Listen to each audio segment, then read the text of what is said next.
RA studio रा studio ज्याची कालपासून चर्चा होतीये, जिथे 20 जणांना ओलीस ठेवण्यात आलं होतं। रोहित आर्या नावाच्या माणसाने 17 लहान मुलांना आणि 3 वयस्कर माणसांना इथे ओलीस ठेवलं होतं।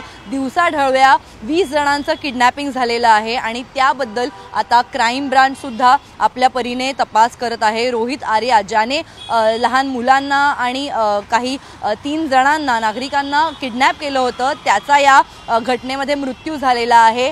हे सगळं प्रकरण काय आहे नेमकं ते समजून घेऊया आणि हे का झालं, रोहित आर्यावर लोकांना लहान मुलांना किडनॅप करायची वेळ का आली हे सुद्धा जाणून घेऊयात। मी सध्या मुंबईच्या पवई परिसरामध्ये आहे। पवई L&T कंपनी जी आहे तिच्या गेट नंबर 5 च्या समोर बरोबर महावीर क्लासिक नावाचं हे अपार्टमेंट आहे। ही संपूर्ण इमारत रेसिडेन्शियल आहे, इथे रहिवासी असतात आणि त्याचसोबत या बिल्डिंगच्या ग्राउंड आणि पहिल्या मजल्यावर आपण जर पाहिलं तर एक कमर्शियल बिझनेस इथे चालतो। रा स्टुडिओ नावाचा हा स्टुडिओ आहे। इथे बरेच जण आपली कला सादर करत असतात। स्टँड अप कॉमेडी असेल, डान्सिंग प्रॅक्टिस असेल किंवा इतर काही ऑडिशन्स असतील त्या या ठिकाणी होत असतात। आणि त्याच्याबरोबर पहिल्या मजल्यावर वोइला ज्युनियर लॅब्स नावाचं सेंटर आहे। हे ॲक्टिव्हिटी सेंटर आहे। इथे मुलांच्या जडणघडणीबद्दलचं ट्रेनिंग होतं। डे केअर सुद्धा आहे। एका प्रकारे पाळणाघर सुद्धा इथे खुलं करण्यात आलेलं आहे, जिथे लहान मुलांच्या वेगवेगळ्या ॲक्टिव्हिटीज होतात। पर्सनॅलिटी डेव्हलपमेंट असेल किंवा त्यांना काही कॅम्पेन्स असतील त्याबद्दलची माहिती या ठिकाणी देण्यात येते। आणि काल साधारण 1:30 ते 1:45 वाजताच्या दरम्यान इथल्या काही नागरिकांनी, इथल्या काही पालकांनी मुंबई पोलिसांच्या पवई पोलीस स्थानकामध्ये फोन लावला आणि तेव्हा या संपूर्ण किडनॅपिंगबद्दलची तक्रार समोर आली। खरं तर झालं असं होतं की रोहित आर्या नावाच्या माणसानी हा स्टुडिओ गेल्या काही दिवसांपासून बुक केलेला होता आणि इथे एका वेब सिरीजचं शूटिंग करण्यात येणार आहे आणि त्याची ऑडिशन घ्यायची आहे असं सांगण्यात आलं। आणि जवळपास 100 मुलं या ऑडिशनसाठी आली होती इथे आणि 6 दिवसांपासून खरं तर इथे ऑडिशन सुरू होते आणि संपूर्ण ऑडिशन्सचे हे दिवस 100 पासून सुरू झालेले विद्यार्थ्यांची संख्या ही कमी होऊन शेवटी फायनल ऑडिशनसाठी त्याने 17 जणांना बोलवण्यात आलं होतं आणि 17 जण त्या ठिकाणी उपस्थित होती आणि त्याचसोबत ही सगळी लहान मुलं ही साधारण 15 वर्षाच्या खाली असलेल्या वयोगटातली होती। साधारण 11-12 वर्षाची ही चिमुकली मुलं होती, शालेय शिक्षण घेणारी ही मुलं होती। त्यांचं इथे ऑडिशन सुरू होतं आणि दररोज या 6 दिवसांदरम्यान 1 वाजता जवळपास लंच ब्रेक व्हायचा आणि काल खरं तर हा लंच ब्रेक झाला नाही आणि त्यामुळे पालकांना थोडी चिंता वाटू लागली की मुलं बाहेर आली नाहीत।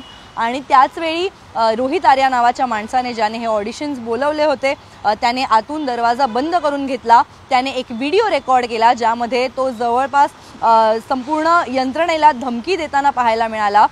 त्याच्या एका शालेय शिक्षण विभागासोबत असलेल्या कंत्राटाबद्दलचे पैसे त्याला मिळाले नव्हते आणि ही घटना 2022 ची आहे, ज्यावेळी त्याचं हे कंत्राट होतं, ज्यावेळी त्याने शालेय शिक्षण विभागासाठी एक उपक्रम राबवला होता आणि त्याचे 2 कोटी रुपये त्याला मिळाले नाहीत अशी त्याची तक्रार होती। त्याला त्या संदर्भात काही लोकांशी बोलायचं होतं। त्याने आत असताना एक व्हिडिओ रेकॉर्ड केला ज्यामध्ये तो बोलताना पाहायला मिळतोय की मी जर मला हवं त्या लोकांशी माझी चर्चा करून दिली नाही, जर ती लोक माझ्याशी बोलली नाहीत तर मी इथे संपूर्ण स्टुडिओ पेटवून टाकेन, लहान मुलांना आगीमध्ये पेटवून टाकेन असा धमकी देणारा व्हिडिओ त्याचा सोशल मीडियावर त्याने अपलोड केला। आणि त्याचवेळी या बरोबर ठिकाणी जिथे हा स्टुडिओ पाहतोय आपण, काच दिसते आपल्याला, त्यामागे ग्रिल दिसते आणि तिथे पडदे सुद्धा आहेत। लहान मुलांची अशी काही दृश्य इथल्या लोकांना बघायला मिळाली, जिथे मुलं हा दरवाजा, हा संपूर्ण खिडक्यांचा परिसर ठोकण्याचा प्रयत्न करत होते, पडदा हलवत होते, इशारा देण्यात येत होता मुलांकडून की ते संकटात आहेत, त्यांना वाचवा अशी हाक देण्यात येत होती।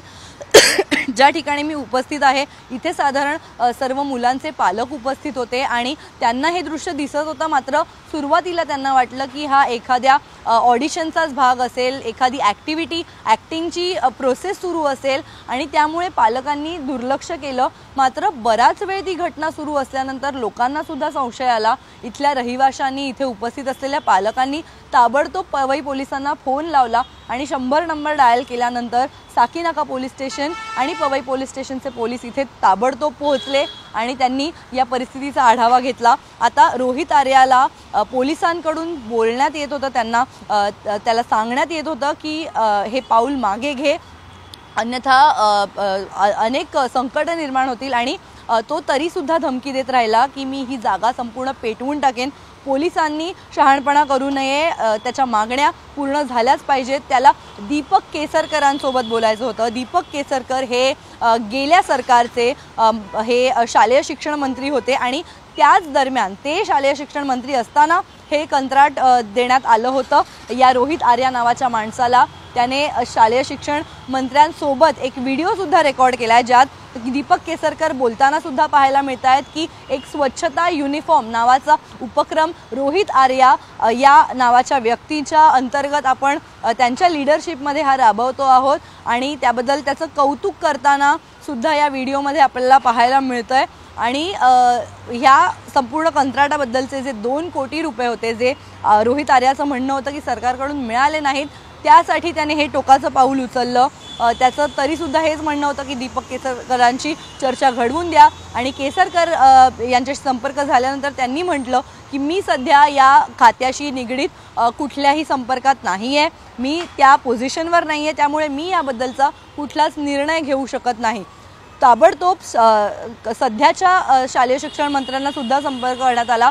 दादा भुसे हे सध्या शालेय शिक्षण मंत्री आहेत, त्यांनी सुद्धा यावर हेच म्हटलं की हा संपूर्ण प्रकार हा आधीच्या सरकारमध्ये घडला होता आणि त्यावेळी सुद्धा जे काही घडलं तेव्हा एक प्रोसेस फॉलो केली जाते, प्रत्येक कंत्राटाच्या वेळी एक प्रोसेस फॉलो केली जाते। मात्र रोहित आर्याने ती फॉलो केलेली नव्हती आणि त्याला कुठल्याही प्रकारचं असं ऑफिशियल त्याच्यासोबत ट्रान्झॅक्शन झालेलं नव्हतं असा म्हणणं हे दादा भुसेंनी मांडलेलं आहे।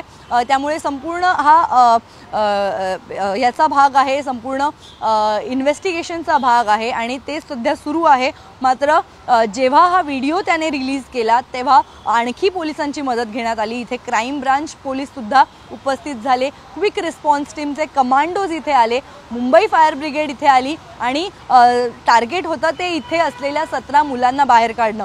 खरं तर 20 जण आतमध्ये अडकलेली होती, 20 जणांना त्याने किडनॅप केलेलं होतं, ज्यापैकी 17 ही 15 वर्षाच्या खालील लहान मुलं होती, एक वयोवृद्ध 75 वर्षाची महिला होती जी कदाचित एखाद्या मुलाची आजी असावी आणि त्याचसोबत आणखी एक महिला आणि एक पुरुष सुद्धा आतमध्ये उपस्थित होते। त्याचसोबत या रोहित आर्या या माणसाकडे शस्त्र सुद्धा होतं, त्याच्याकडे एअरगन उपस्थित होती आणि लोकांना इथून बाहेर काढण्यासाठी हीच भीती होती की तो धमकी देत राहिला, जर बोलणं करून दिलं नाही, जर मागण्या मान्य झाल्या नाहीत तर संपूर्ण स्टुडिओ पेटवेन असं त्याने म्हटलं होतं। आणि त्यानंतर पोलिसांनी चलाखी दाखवली आणि या बिल्डिंगचा जो अंतर्गत मॅप आहे तो साधारण काढण्यात आला असावा, अंदाज घेतला पोलिसांनी कुठून एंट्री करता येईल आणि या स्टुडिओच्या बाथरूममधून त्यांनी मागच्या दरवाजाने प्रवेश घेतला आणि कुणालाही नकळत पोलीस आतमध्ये पोहोचले आणि त्यावेळी एक वाद झाला। पोलीस आणि रोहित आर्या यामध्ये चकमक झाली आणि त्याने एअरगन फायर केल्याचं पोलिसांचं म्हणणं आहे आणि ॲज अ रिस्पॉन्स त्याला प्रत्युत्तर म्हणून पोलिसांनी सुद्धा गोळी झाडली आणि ती त्याला छातीत लागली, ज्या नंतर त्याचा जागीच मृत्यू झाला। रोहित आर्या या माणसाला ताबडतोब इथे गोळी मारल्यानंतर जवळपासच्या रुग्णालयात, शासकीय रुग्णालयात नेण्यात आलं, तिथे त्याला मृत घोषित करण्यात आलं। यावेळी अनेक जण इथे उपस्थित होते, जवळपास या सगळ्या 17 मुलांचे आई वडील इथे उपस्थित होते, आजूबाजूचे रहिवासी आणि इथे येणारे ऑफिस कर्मी सुद्धा होते, जे हे सगळं आपल्या डोळ्यांनी पाहत होते आणि पोलिसांनी खास करून फायर ब्रिगेड, मुंबई पोलीस या सर्वांनी एकत्रित या सगळ्या परिस्थितीचा सामना केला आणि चलाकी दाखवत 17च्या 17 मुलांना आणि 3 नागरिकांना सुखरूप बाहेर काढण्यात आलं। मात्र यामध्ये 75 वर्षाच्या ज्या वयोवृद्ध महिला होत्या त्यांना रेस्क्यू करताना त्यांना जखम झाल्याचं सांगितलं जात आहे आणि जो रोहित आर्या जो प्राइम अक्यूज मुख्य आरोपी या संपूर्ण प्रकरणात होता त्याला जागीच गोळी मारण्यात आली, तो जागीच ठार झाला। त्यानंतर आता CBI कडे क्राईम ब्रांचकडे माफ करा या सगळ्याची चौकशी सुरू आहे आणि क्राईम ब्रांच याची इन्व्हेस्टिगेशन करतेच आहे। मात्र त्याचसोबत शालेय शिक्षण विभागामध्ये नेमकं काय झालं, नेमकं असं काय कारण होतं ज्यामुळे या रोहित आर्याने असं पाऊल उचललं ते सुद्धा आपण समजून घेऊया। खरं तर 2022 मध्ये शालेय शिक्षण मंत्री दीपक केसरकर असताना एक उपक्रम राबवण्यात आला होता। संपूर्ण महाराष्ट्राच्या शाळांमध्ये स्वच्छता युनिफॉर्म नावाचा एक उपक्रम होता ज्यामध्ये साधारण 5वी ते 8वीच्या विद्यार्थ्यांना एक ट्रेनिंग देण्यात आलं, एक कॅम्पेन होतं। लहान मुलांनी खरं तर इतरांना स्वच्छतेबद्दलची जागृती निर्माण करावी याबद्दलचं हे कॅम्पेन होतं। त्यासाठी ट्रेनिंग घेतलं जात होतं। लहान मुलांना शाळांमध्ये सुद्धा याचा संदेश दिला जायचा की कशा प्रकारे बाहेर कुणी जर रस्त्यावर कचरा टाकत असेल, जर कुणी प्रदूषण करत असेल तर त्यांना त्याच जागी थांबावं आणि लहान मुलांनी सांगितलेलं मोठे ऐकतात हा त्याचा उद्देश होता आणि त्यामुळे हा उपक्रम राबवण्याचा सरकारने निर्णय घेतला होता आणि 2 ऑक्टोबर 2022 गांधी जयंती रोजी हा उपक्रम संपूर्ण महाराष्ट्राच्या सगळ्या शाळांमध्ये राबवण्यात आला आणि त्याबद्दल बोलताना दीपक केसरकर सुद्धा दिसतायत। त्यांच्यासोबत व्हिडिओमध्ये शेजारी रोहित आर्या नावाचा व्यक्ती उपस्थित आहे ज्याचं ते त्यामध्ये कौतुक करताना सुद्धा दिसतायत। तर ही सगळी स्कीम होती आणि या योजनेअंतर्गत रोहित आर्याला अपेक्षित होती ती रक्कम त्याला मिळालेली नाही। त्याने त्यासाठी 2-3 वर्षामध्ये एक वेबसाईट सुद्धा ओपन केली जिथे तो फंड रेज करत होता आणि त्यामार्फत तो पैसे घेत होता आणि या संपूर्ण प्रकाराबद्दल शालेय शिक्षण विभागाकडून त्याला सांगण्यात आलं की ही योग्य पद्धत नाही आहे, तुम्हाला अशा प्रकारे लोकांकडून यासाठी पैसे घेता येणार नाहीत, ही सरकारी योजना आहे आणि त्यामुळे सरकारसोबत कुठलेही ट्रान्झॅक्शन झालं नाही किंवा तो करार योग्य पद्धतीने न झाल्यामुळे सरकारकडून त्याला ते पैसे देण्यात आलेले नाहीत। त्याबद्दलची संपूर्ण त्याबद्दलची इन्व्हेस्टिगेशन हे सुद्धा सुरू आहे की नेमकं तेव्हा काय घडलं होतं आणि त्याबद्दल आता दीपक केसरकर सुद्धा बोलतायत। त्यांनी सुद्धा सांगितलं की कशा प्रकारे हा सर्व करार होणं अपेक्षित होतं मात्र योग्य पद्धतीने न झाल्यामुळे त्याचं सुद्धा जे काही पेमेंट होतं त्याला देणं, जे 2 कोटीचे पैसे होते, जी रक्कम होती ती त्याच्यापर्यंत का पोहोचली नाही याबद्दलचं स्पष्टीकरण शालेय शिक्षण विभागाकडून सुद्धा आलं आणि त्या सगळ्या प्रकारामध्ये भरडली गेली ती लहान 17 वर्षाची 17 लहान मुलं जी जवळपास 11-12 वर्षाची मुलं होती आणि एका वेब सिरीजच्या ऑडिशनसाठी ती मुलं इथे खरं तर आली होती। मात्र असं कुठलंही ऑडिशन नव्हतं। 6 दिवस त्या माणसाने खोटे ऑडिशन्स घेतले। 100 मुलं जी आली होती त्या 100 मुलांपैकी शेवटच्या दिवशी काल 17 मुलांना फायनल ऑडिशनसाठी बोलवलं होतं आणि त्यावेळी हा सगळा किडनॅपिंगचा प्रकार घडला। आता याबद्दल क्राईम ब्रांच इन्व्हेस्टिगेशन करत आहे। मुंबई पोलिसांचे, मुंबई क्राईम ब्रांचचे लोक सध्या इथे उपस्थित आहेत, फॉरेन्सिक युनिट आहे आणि खरं तर या परिसरामध्ये या स्टुडिओमध्ये काही फ्लेमेबल पदार्थसुद्धा आढळण्याची शक्यता आहे कारण फॉरेन्सिक टीमला केमिकल आढळलेलं आहे आणि ज्या प्रकारे व्हिडिओमध्ये रोहित आर्या नावाचा माणूस धमकी देत होता की मी माझ्या मागण्या पूर्ण नाही झाल्या तर हा संपूर्ण स्टुडिओ पेटवून टाकेन, लहान मुलांना पेटवून टाकेन, त्यासाठी त्याने काही केमिकल आतमध्ये नेलं असावं, कुठल्या तरी प्रकारचा एक ज्वलनशील पदार्थ त्याने आत नेला असावा ही सुद्धा शक्यता आहे आणि त्याबद्दलचा आता संपूर्ण तपास सुरू आहे। एकंदरीतच पालकांना सुद्धा जागं करणारी ही घटना आहे। आपली मुलं जी कुठली कला सादर करतायत ती योग्य ठिकाणी जाऊन सादर करतायत का, तिथे काही अशा प्रकारचा धोका नाही याबद्दलचे प्रश्न पालकांना सुद्धा निर्माण झालेले आहेत आणि या संपूर्ण प्रकारामुळे एका हाय क्लास एरियामध्ये हे सगळं झाल्यामुळे पालकांमध्ये सुद्धा आता भीतीचं वातावरण आहे आणि खरं तर लहान मुलं जी साधारण 11-12 वर्षाची मुलं आहेत ती सुद्धा यामुळे ट्रॉमटाईज झालेली आहेत। त्यामुळे कुठल्याही पालकांना सुद्धा आपल्या मुलांना अशा एक्स्ट्रा करिक्युलम ॲक्टिव्हिटीसाठी कुठे पाठवत असाल तर काळजी घ्यावी असं सुद्धा आवाहन सरकारकडून करण्यात येते। व्हिडिओ जर्नलिस्ट जॉर्ज ब्रिटो सोबत मी रुचा कानोलकर, टाइम्स नाऊ मराठी, मुंबई।